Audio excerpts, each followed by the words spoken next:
YouTube is still there.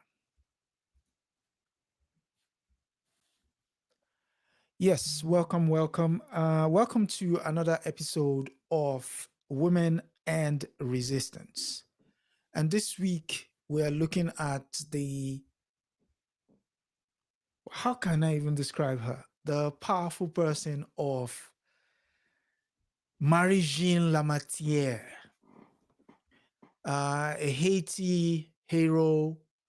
And now, the best way to, give her voice is to ask my co-hosts, Marie-Jeanne sister, Lamartinière, a sister Aya Fubara Eneli Esquire.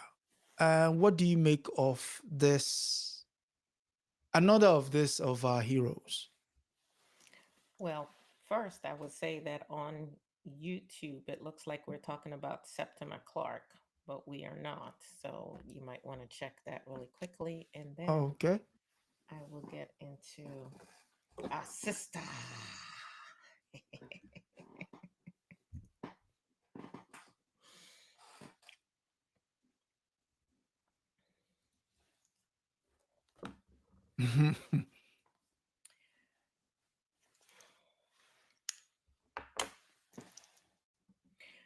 Don't disparage me because I happen to have been born into this body.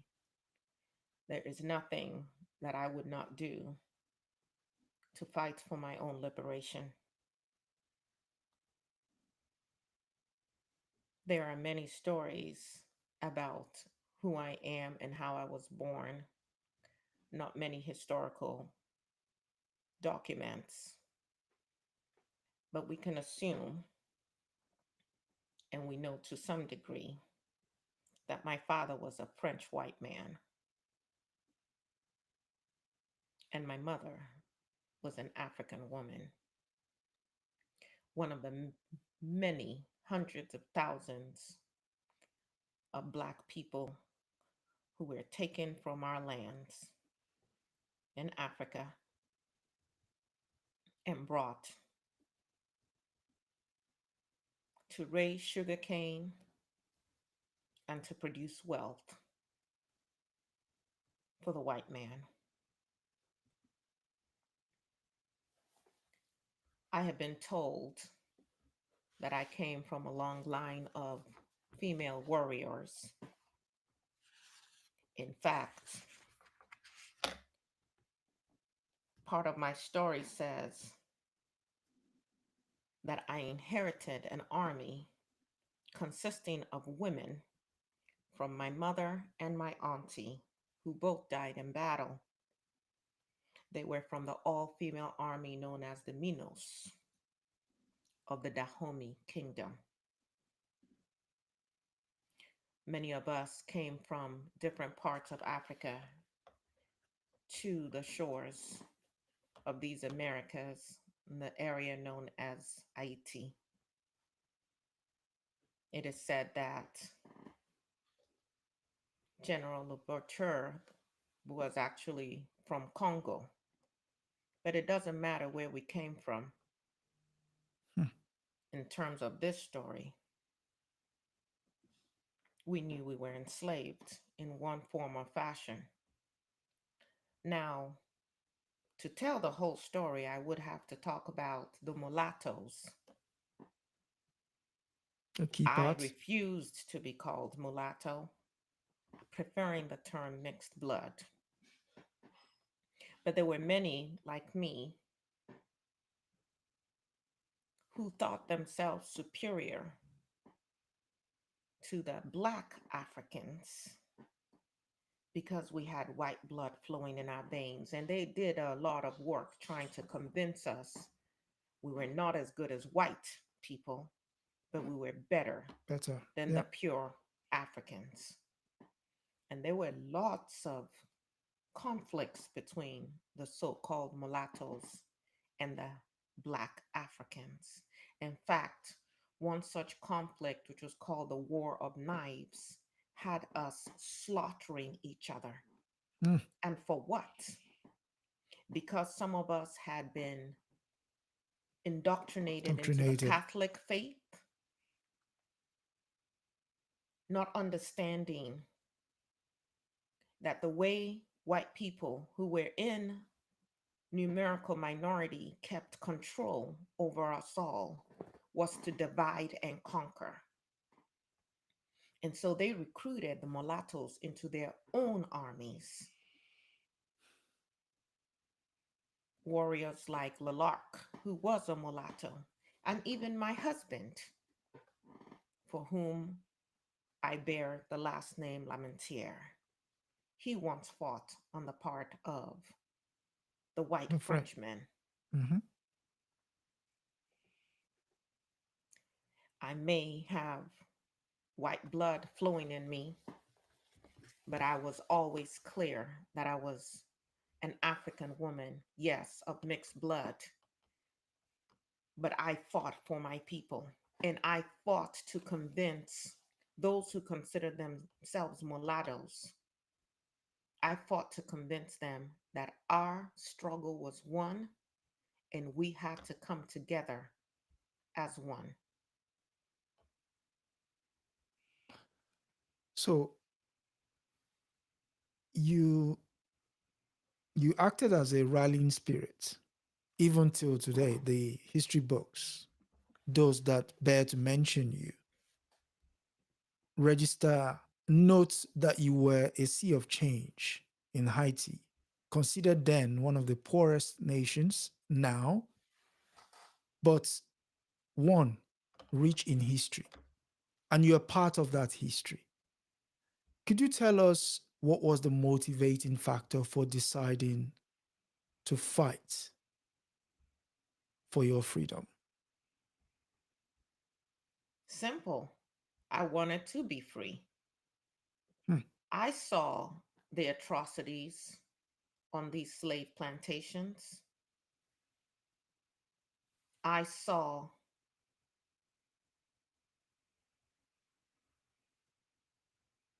how we were dehumanized. I saw how short our lifespans were because the work that we did was dangerous and the hours were long and the cruelty was intense. I knew intimately from the privileges I had as a mulatto, as they would call me, although, as I said, I prefer to be known as mixed blood. I knew from the company that mulattoes were allowed to keep. I knew from some of the privileges some of us had, including owning African slaves ourselves, Hmm. that this was a system that would never give us freedom. We had to take it for ourselves. And I knew that if we were divided, we could never take it. And though the mulatto might have felt that they were in somewhat of a better position than the Black African, there was a hierarchy, and we mulattoes could never truly be free. We were always also going to be beholden to the white Frenchmen and women. And the memories from my mother, from my aunties, from the women who spoke of their time as free people on the continent of what is now called Africa were still embedded in my soul. And so I did everything. I used every gift and talent God gave me. I used the fact that I was mixed blood. I used the fact that they loved my height because I was taller than most women. I used my bosom. I used all my feminine wiles. I used my beauty and I used my intelligence, but I also used my ability to fight. I was quite the sniper. And I did not come, nor did most of the Black women, mulatto or otherwise, we did not come from a tradition. We were never given that opportunity to be damsels in distress and to wait for men to save us. And so, unlike many other revolutions, including the American Revolution, that only talks about the role of white men or men, but never the roles of women, Women. for us, we fought side by side. I And had my sometimes sash and my belt. I had my dagger and I had my musket. And I was not afraid to use them on our sworn enemies, but also on those of us who looked like me who would betray us. And mm, so there is a story told during the battle at Creta Perot, and we were hemmed in 12,000 French well armed soldiers who thought they could take that fort in one day because we started off with about 1,500 fighters, but we just needed to buy time. We needed to buy time for General Dessalines to rally up some other troops from the other side. We needed to buy time to get more ammunition because you know something about the white man, which we did use to our benefits then, but I think we've forgotten some of these lessons. The pray tell. British wanted in, and so the British were actually providing us with ammunition because they wanted the French out. We first had to get the French out, and then we were going to figure out the rest of it, but we needed ammunition. We also were smart enough to know the environment in which we lived, and we knew that if we could hold off those French soldiers long enough, that the wet season will come and yellow fever and other diseases would be able to take them out. We just had to Mm, hold on. But you know what? That fort was no provided little resistance to the cannons and the hail of bullets that rained over us day and night. And we went down from 1,500 warriors, fighting men and women, down to 700. And we were demoralized. Well, some were demoralized. And as I talked with my husband, as he was trying to hold down the fort, waiting for support and backup, I told him we were not going to lay down and die. And I rallied the troops. Oh, I was on the walls of that fort and I was sniping. And the men saw me and they too were stirred up in their spirits, not to give up, not to lay down and die. In addition to all the skill sets that I've also shared, I also had learned to be a healer. And so I provided, I and other women, I am known. Belair is known. You can look her up as well. But there were so many countless unknown women who women. were Yeah. part of this struggle as well. And we provided healing to some of our wounded warriors. But I'll tell you what I did as well. We had to ration food and water. We were hemmed in with no access to additional resources. And at one point, there was a man crazed with thirst. And as I was trying to ration the water, he would try to attack me. He was not going to live. We knew he was so hurt, he was going to die from his wounds. And in that moment, I made a split decision and I offered him a mercy killing. I pulled out my dagger. Before he could realize what was happening, I slashed his throat. I let him bleed out. The same way I would have slashed the throat of a hog or cut off the head of a chicken. At that point, he was a problem for the rest of us. And I sacrificed his life so that more could live. We fought day and night. I'm going up and down the walls, making sure that the men had whatever little ammunition that we had left, cheering them on, inspiring them, fighting, healing, doing whatever it took. I was not afraid of being a spy. Sometimes I dressed like a man and I would get into the quarters of the enemies to get intelligence. Other times, like I said, I knew what they wanted. I knew they were attracted to my physical beauty, and I used that as well as a distraction for the enemy. And I used that to inspire the men who were fighting on our side as well. Hmm. I used everything that I was given. Eventually, we knew that their ranks were being decimated from our fighting and also from disease. And my husband and I, we plotted an exit. We could not stay hemmed in there, even though we knew that we were weakening our enemies. And we charted a path and we were able to make our way through that throng of soldiers, armed to their teeth. Teeth. Napoleon was so sure that he could wipe us out, but never underestimate the power and the heart of a people unified in their quest for their liberation.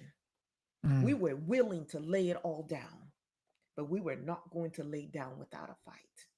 And we were able to break through their ranks.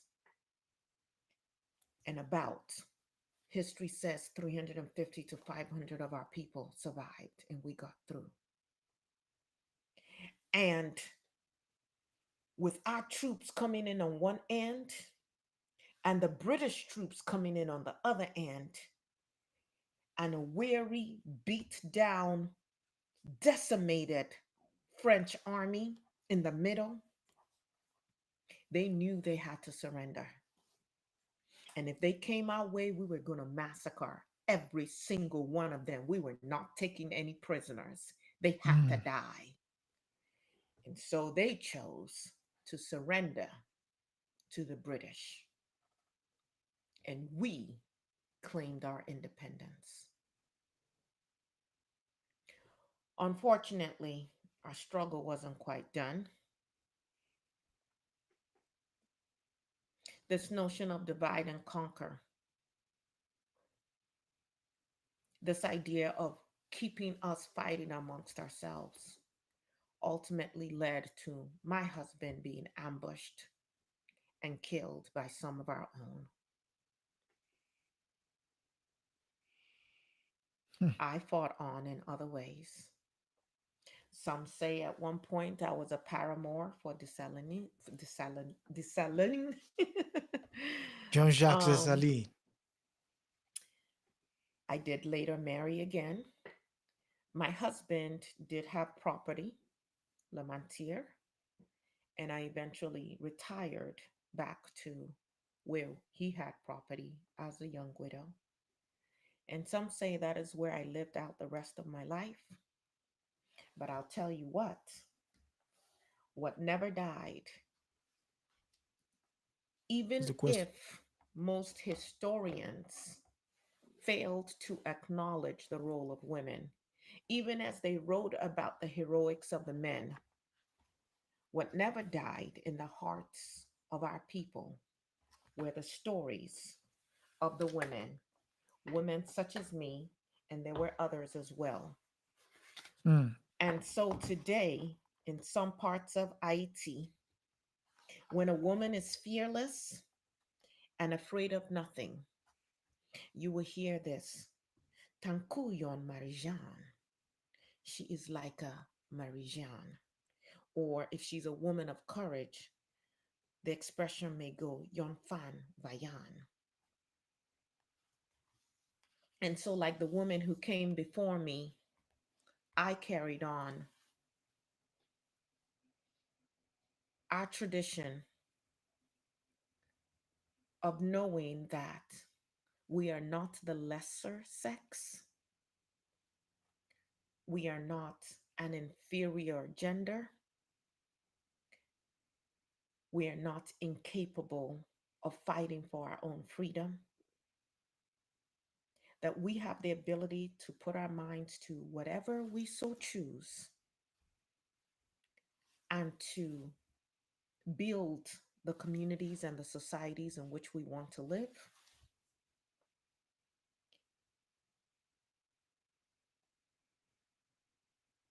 And though history would try to write us out,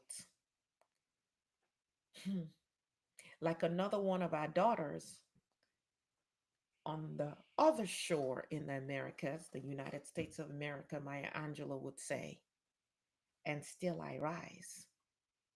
And so in 1954, I was recognized during the 150th anniversary of this battle at Crete at Perot. Piero.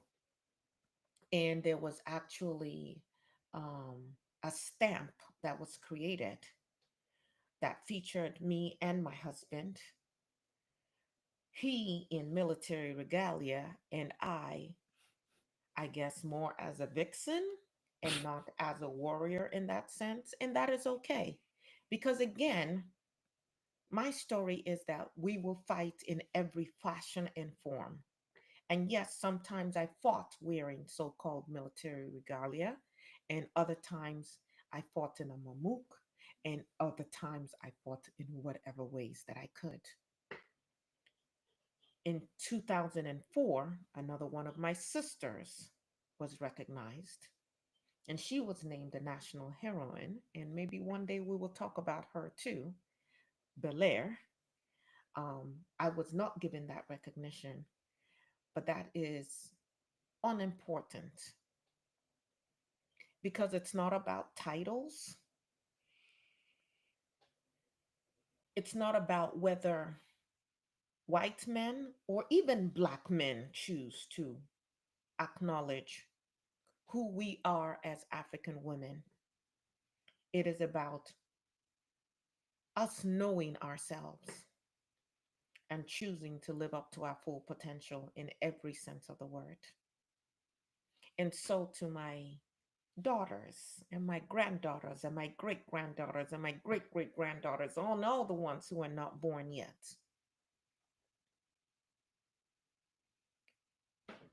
one of the messages that I would leave with you is, like all your foremothers have done before you use everything at your disposal. You use your intelligence. You make your body strong. I was strong. I was fit. I was a warrior. I can cook. I can feed my people. I was a manager. I could manage our resources. I could have the babies and nurture the babies, and I could comfort Mm. and heal, and I could fight, and I could be a wife, and I could be a lover, and I could be a spy. I could be everything at the same time as the circumstances required. And that is who you must be in this day and age with whatever challenges that you have, but understanding that we must be unified and that we must not allow ourselves to be divided, because to be divided is to be conquered. Speaking of unity, yeah, she had a unifying presence, not least the fact that she led the army at the Crete à Piero, the battle. The question is, what was it like being a inverted commas mulatto who was supposed to blend an army of black and mixed blood soldiers. How was she able to manage it? I think being of mixed blood actually gave me an advantage in the sense that for both the mulattoes who would have thought I would just use my privilege as a mulatto, and for my African brothers and sisters who had not yet had their blood, may I say, polluted, to see me in that role made them Mhm. have to stop and think. She must really believe in this unity because I could have served the French soldiers. They certainly desired me. I gave up that quote unquote privilege, that opportunity. And that spoke to my commitment. And so I was leading by example for the mulattoes to understand that they needed to move differently. But then for my quote unquote, and I hate to use these terms because even these terms are us buying into this notion of difference. But for my brothers and sisters who were quote unquote pure blood Africans, they too had to look at me and say, if she's fighting with us, then we can trust her. And so in that role, I was really able to bring both sides together in a way that perhaps a true blood African woman would not have been able to do so. Mm, I mm, think that for the Frenchmen who attempted to conquer us during that battle, who could clearly see me, you see my red headscarf, and I made myself conspicuous. I think that initially they were dazed, they were surprised, and that's all we needed was that moment of them going, what is going on? Because I was a sight to behold. I had mm. long flowing black hair in this very feminine and attractive body. And momentarily they were confused, and that gave us the advantage. Mm, But it was really knowing my history, knowing that there was no real freedom in embracing my white father, who really did not see me as equal, and that my true freedom was with my people, mm, regardless of how I looked. mm. Those are lessons from my mother and my aunties and the mixed blood people who still had a connection to who we are and who understood again that our freedom will never come from the white man. So Napoleon came back March 1802 in a bid to reseize Saint Dominique, then, which ultimately became Haiti. What would you say was the driving motivation? Was it economic? Was it militarily? Or was it his ego which was at play? I You mean, know, it could be a mix of all three. the white man has a God complex. So depraved in mind and body and spirit, yes, that's what I believe. That they cannot conceive of a world where they do their own work and they just live and let others live. And so Napoleon had an idea of having this huge empire, yes, that allowed him to show his military might, but also provided never ending source of wealth to him and really a small group of people because most French people were not living well either. Mm, So whether you talk about Saint Domingue or which is now known as Haiti, all the way to Louisiana in America, United States of America, remember it was after the Haitian Revolution, revolution. Mhm. after we showed the world that a determined band of Africans could take out the most well equipped army in the world, although some would say that Nani had also kind of paved the way for this Yeah. because her fight in the Maroons preceded ours and there were some communication. Um, I think that he had this idea of this whole empire and it was going to be fed by the bodies and the blood and sweat of Black people. And he could not conceive of giving up this territory. He could not conceive of the the um, ridicule from other powers by being defeated by this ragtag group of savage Africans. And so, yes, he did everything he could. Of course, we know that they tricked Toussaint Louverture and ended up imprisoning him in in France, and France. they also carried out many ambushes to kill off other generals in Haiti. The idea being if you cut off the head, then the Nobody people can. scatter Hmm. and then they're easier to control. And they've continued, by the way, to carry out those same kind of ideas all across the world. Mm. On the continent of Africa, every time you have a leader rise up, what do? They cut off that leader's head so that the people are scattered. They did it in the United States of America with the civil rights movement as well. We must know and learn from history. We cannot have one head. But at any rate, that I believe was partly what motivated him. What do your studies tell you about his motivation? So at that time, Haiti or Saint Dominican was the most profitable slave colony in the Western Hemisphere.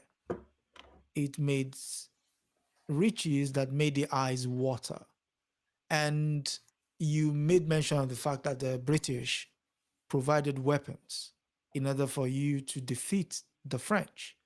That was also their motivation. Yes. They wanted that piece of real estate in the Western Hemisphere.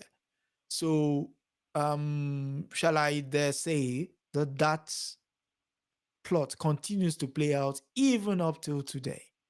That Haiti provides some sort of motivation for greed in the Western Hemisphere, not least because it's the only Black nation that claimed its own independence without it being offered. It took it. So that is, in itself is one of the reasons why Haiti is the way it is today. It's destabilization efforts from the outside. So that's what my notes say.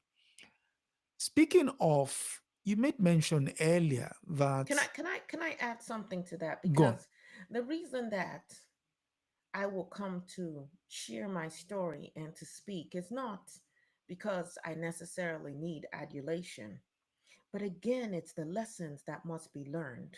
Mm, And so there is another son of Africa who lived long after I was gone,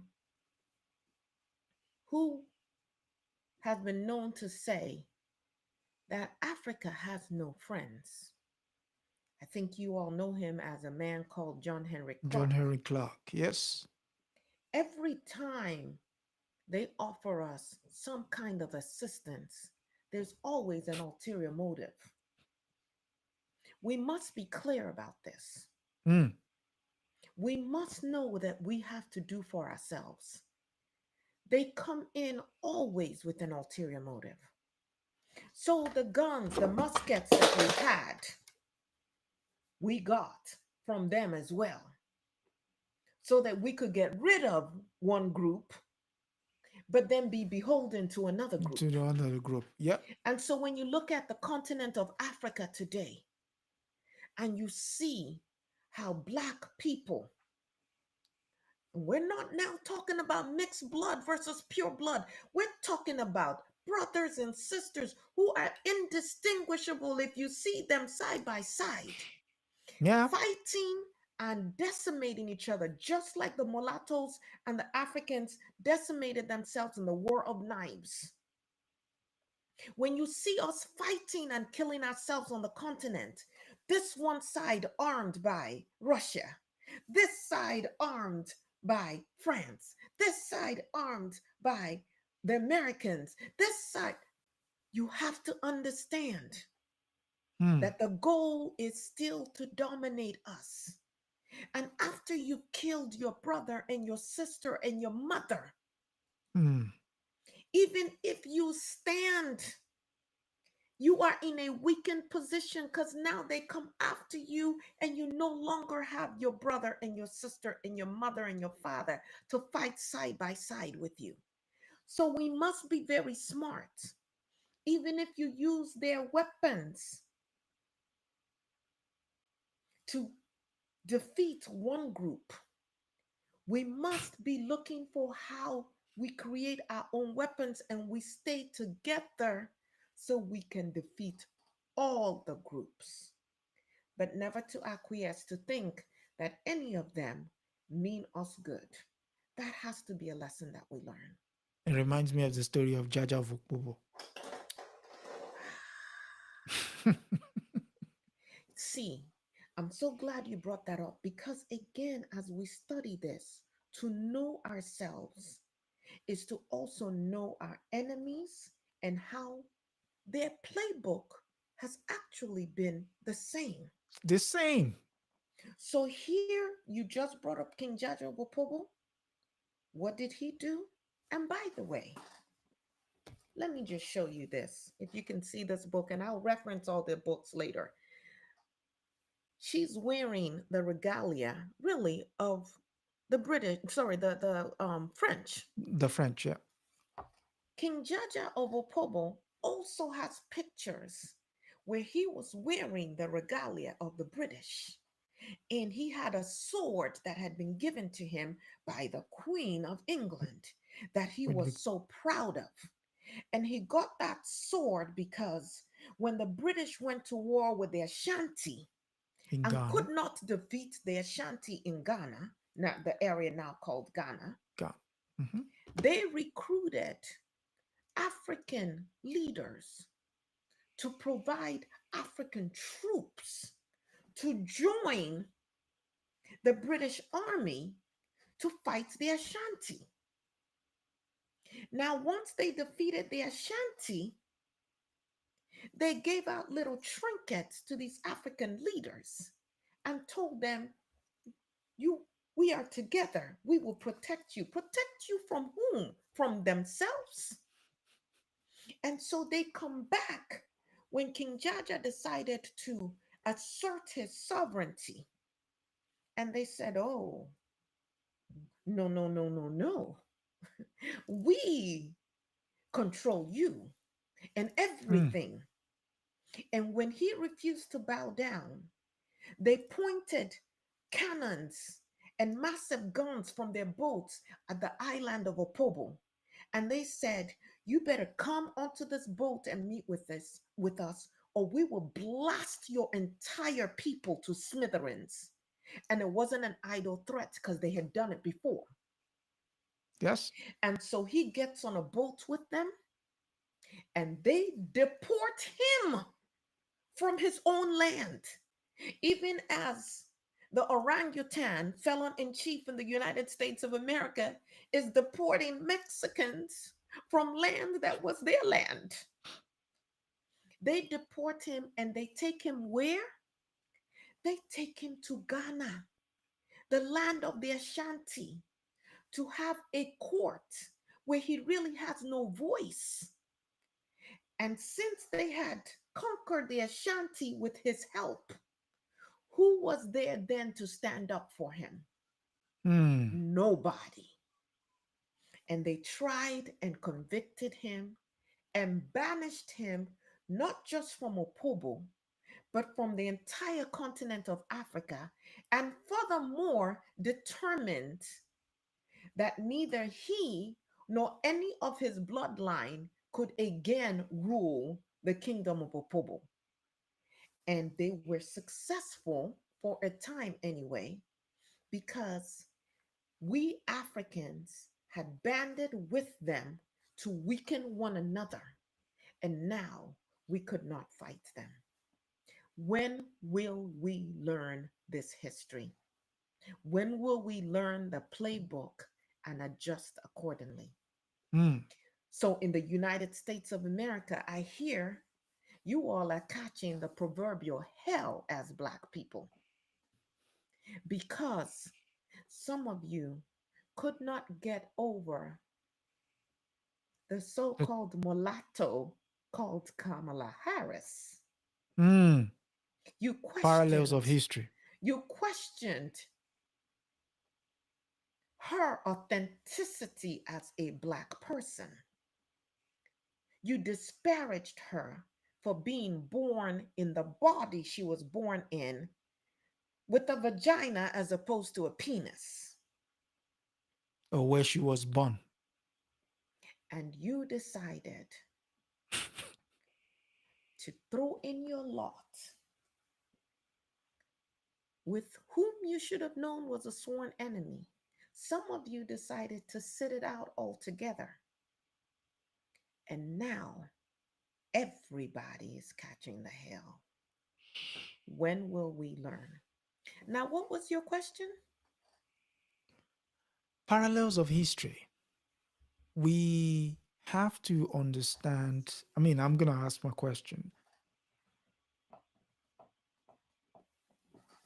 Marie-Jeanne was not a ghost nor a myth. No, I was a full blood living human being. Yes. Okay. So that is rest assured. Now, in terms of our historical figures, why is it that history has found a way, either due to our own complicity or the fact that we're completely ignorant of the fact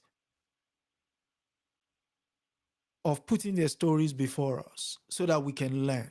I mean, if we had a story like this, pointing out the obvious play playbook to people that look like you and I, maybe the United States, the people of United States will not be in the F around and find out phase of their existence.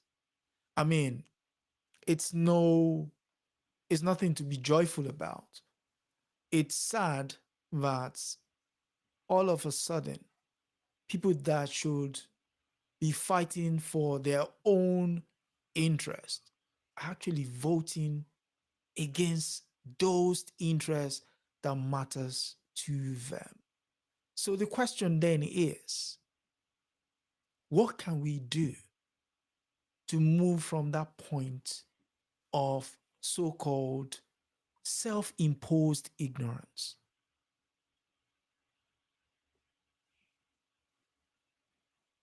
I think it's important not to underestimate the enemy, underestimate the depths of their greed, the Mm, depravity of their hearts, and the extent to which they would go to gain and maintain power.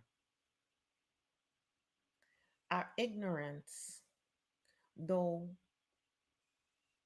we can to some degree argue is willful, has also been very carefully orchestrated.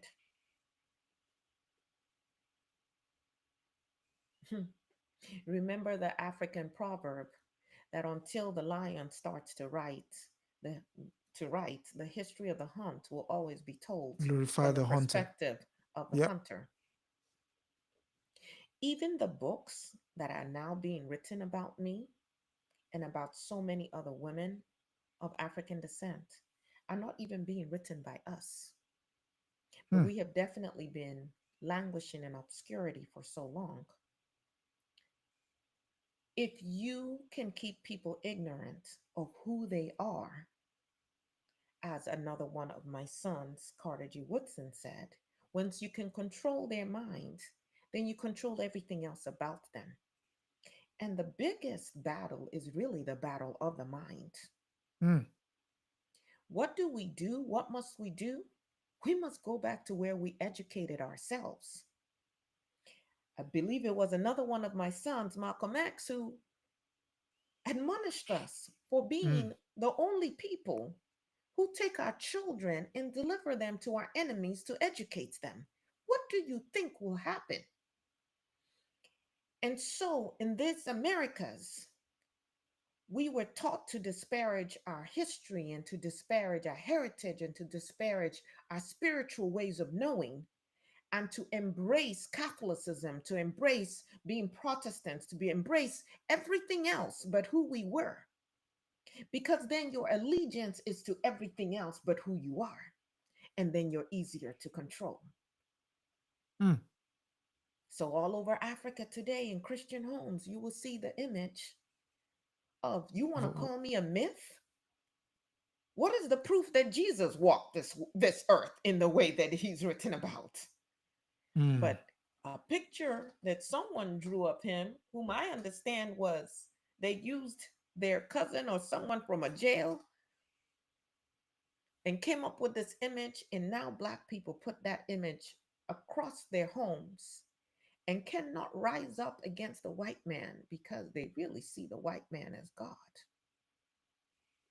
So when you talk about the ignorance that has us fighting against our own interest, it is that same ignorance that had quote unquote mulattoes fighting against Africans. It is that same ignorance that upholds the patriarchy within Black, African, whatever name you want to call us, within our own homes.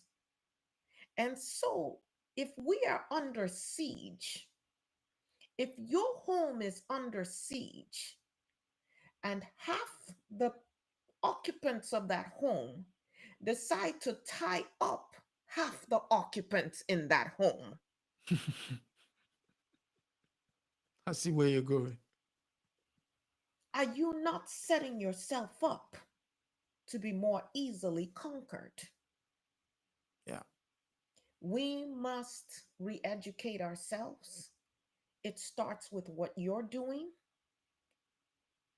We must, like my mother whispered in my ear and sang songs to me late at night as I nursed at her breast, we must do the same for our children. We must unearth the stories of all of our warriors, male and female. We must come against the narrative that Black women, African women have the luxury to be as ineffective as some white women have been historically. Mm. So when my son, CLR James, writes James. so eloquently in the Black Jacobins, but chooses to leave me out, I thank him for telling the story that he did tell. But I encourage us to continue to do the work Mm. to fill in the gaps. Those gaps are our shortfall. Those gaps keep us weak.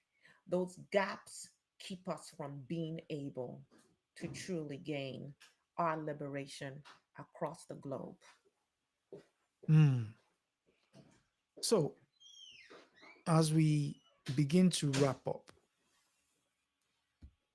there is one storyline that runs through the story of Marie-Jeanne Lamartinière, and that is one of asserting one's independence, asserting your voice, asserting your presence, but most importantly, making sure that you don't act small Mm, when history calls you to.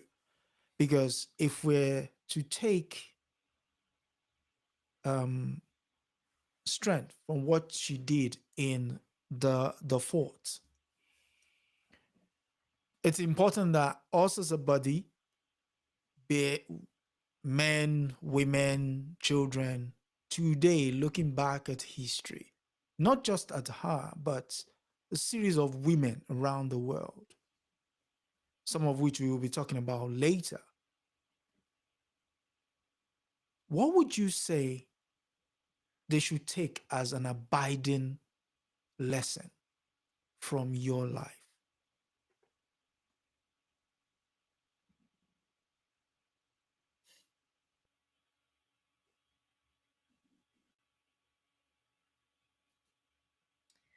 I would say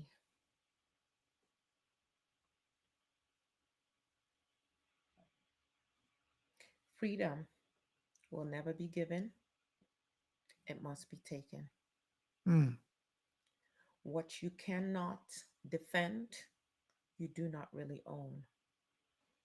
And that includes your own body, that includes your children, your land. What I would say is we do not have the luxury to be individualistic. Listen, I was in my 20s when history recorded some of my most valiant acts. I was a young woman, and I was a young woman who had options. I could have lived fairly well as a mistress of the many Frenchmen who desired me. As a matter of fact, some mulattoes were taken to France and were kept women.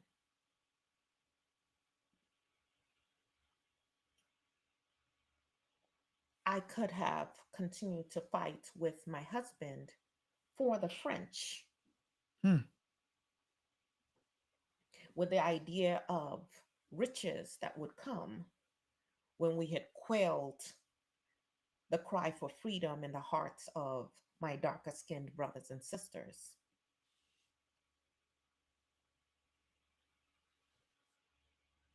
But again, I understood, like another one of my sons who lived in the United States of America, whose head got cut off, Martin Luther King Jr. would say, injustice anywhere is a threat to There's justice injustice everywhere. everywhere. And so we do not have the luxury of thinking of ourselves as individuals, of just charting a course that allows us to, as individuals, be relatively comfortable compared to the masses of Black and I'm going to use this interchangeably, African people. And only for those who still have a hard time calling themselves African. We must all be in this fight together because there's no liberation for one of us if we're not all liberated. And so, what I would say to my people is whatever opportunity you have to learn a skill,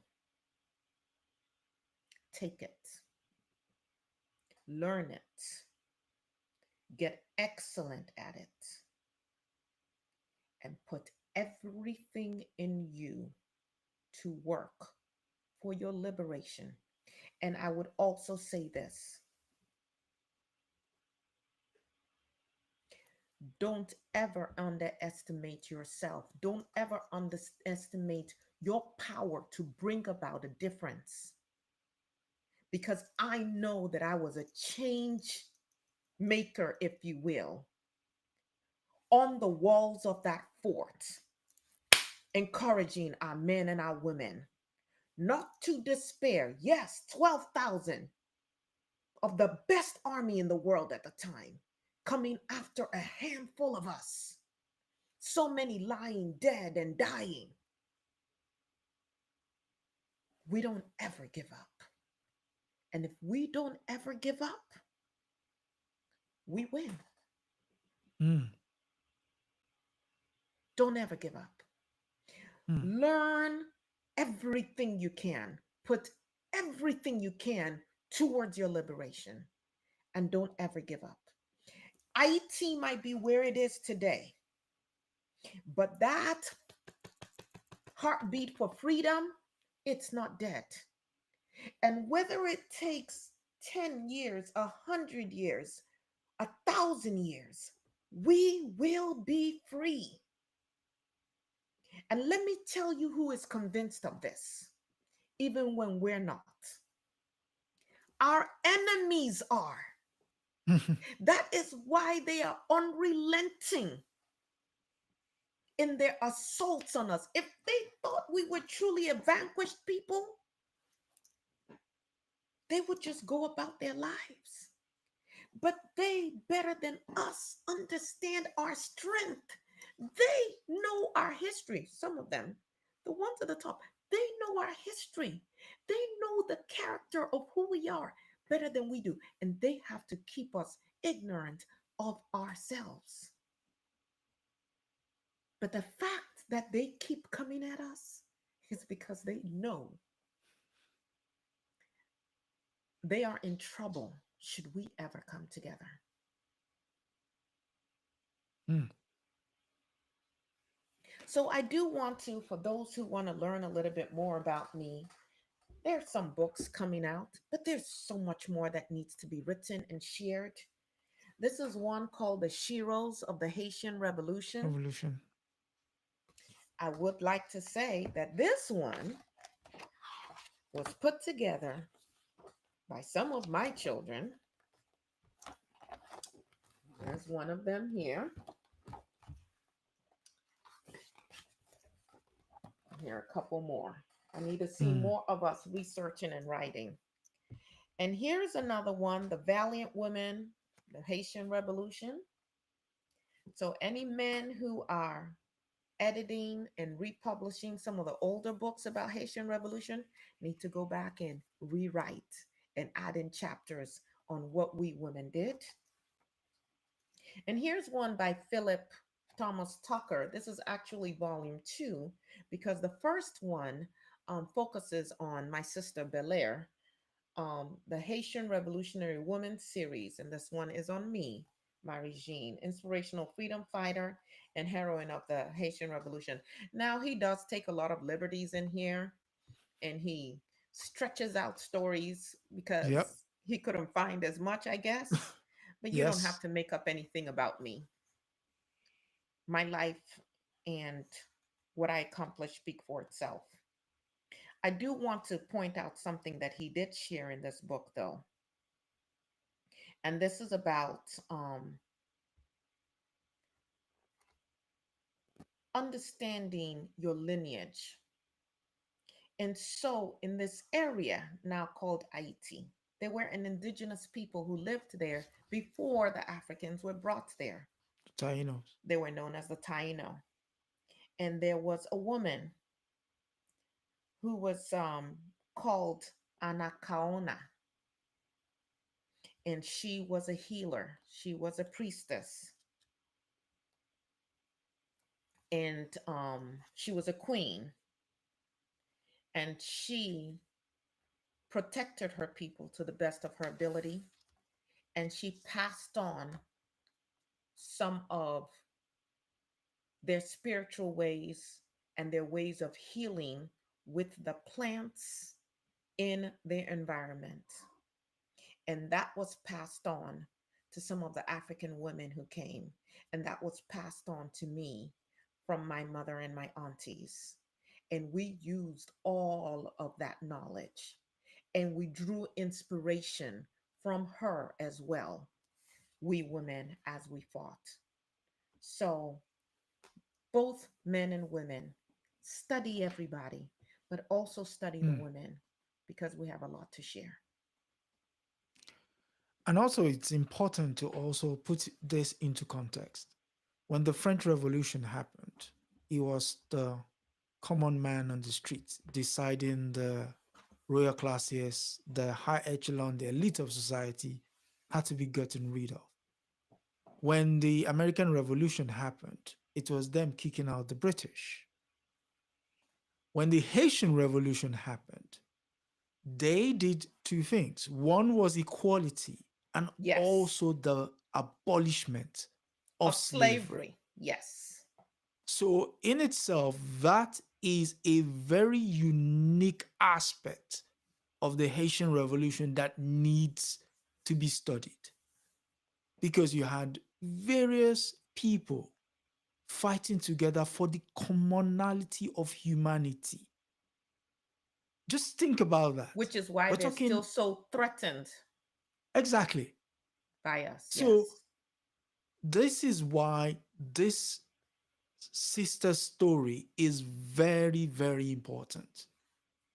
That not only were they fighting for freedom, but you had women championing that cause for freedom. And I repeat, women championing that cause for freedom. Like you said earlier, most of the women in the other revolutions were seen as spectators. They actually, and I'm talking about the Haitians here, they actually inserted themselves into the fight. That this is not just about you, it's about us. So if us is everyone, it's time that we all put hands together, bring up the stories. Stories are actually very liberating, which brings me to the quote from another African brother, Ngugi wa Thiong'o, who says, "The story that you tell yourselves are what makes you." So if you tell yourself denigrating stories, guess what's gonna happen? What So, we take in into our ears and our eyes absolutely impacts the actions that we take. And so, yes, the music you listen to, yes, the shows that you watch, yes, the books that you read. Um, I have to say this because I understand that maybe last week you talked about one of my daughters, Septima Clark, and her mother was raised in Haiti. hmm, We're so connected in so many ways. As a matter of fact, many of the slave revolts that occurred in the United States of America were inspired by the Haitian Revolution. Haitian Revolution. Yeah. And when we talk about even the independence movements on the continent of Africa, again, first independent nation that fought for their independence. We're not talking about Ethiopia that never lost its independence. It was Haiti. We were the inspiration. We must continue to tell those stories so that we don't forget. And that in those times when we are weary in spirit, where it looks like all hope is gone, we can remember what we've done before and we can know that we can do it again and we can do it even better because we are learning from the past. Because our enemies study and they do make changes, they make adjustments Hmm. based on what they've already learned from us. My understanding is that some of the people in the orangutans administration actually wrote dissertations and studied us. Hmm. We must Yeah. study ourselves. We must see how they've moved against us before. We must learn from what we accomplished, and then we must make adjustments Hmm. for our liberation. Yes. Speaking of adjustments, would you like to tell us who we'll be looking at next week? No, I'll leave that honor to you. So next week we'll be but looking but you at want to hear from this woman because I guarantee you, yes. actually I would like to see in your chat how many people have heard of this woman before. First of all, how many of you had heard of me? Hmm. Let us know in the chat. And if you hadn't heard of me, then I know you're going to share this session with everybody that you know because they should know about me, shouldn't they? They And then should. I also want to know for the person you're going to announce, how many of you have heard of her? So, who are we going to talk about next week? So next week we're going into the great island, the great country of the Samba. Uh, the the sister's name is Aquitine Egodindu Mohamedou da Silva da Santos. Yes. I repeat, Aquitine Egodindu Mahmoud da Silva da Santos. I'll leave you till next week for you to find out what makes her who she is and why she is on next week's rotation. And Until next week, you might have to learn Portuguese to learn more about yes, her. yes, because I've seen some of the books and I'm like, okay, my Portuguese will I have to sharpen my Portuguese. And as I say, until next week, Sister Marie-Jeanne. Yes, indeed, because I am her daughter. Yes. Thank you for the opportunity. And from me, it is good night and see you all next week. And good night.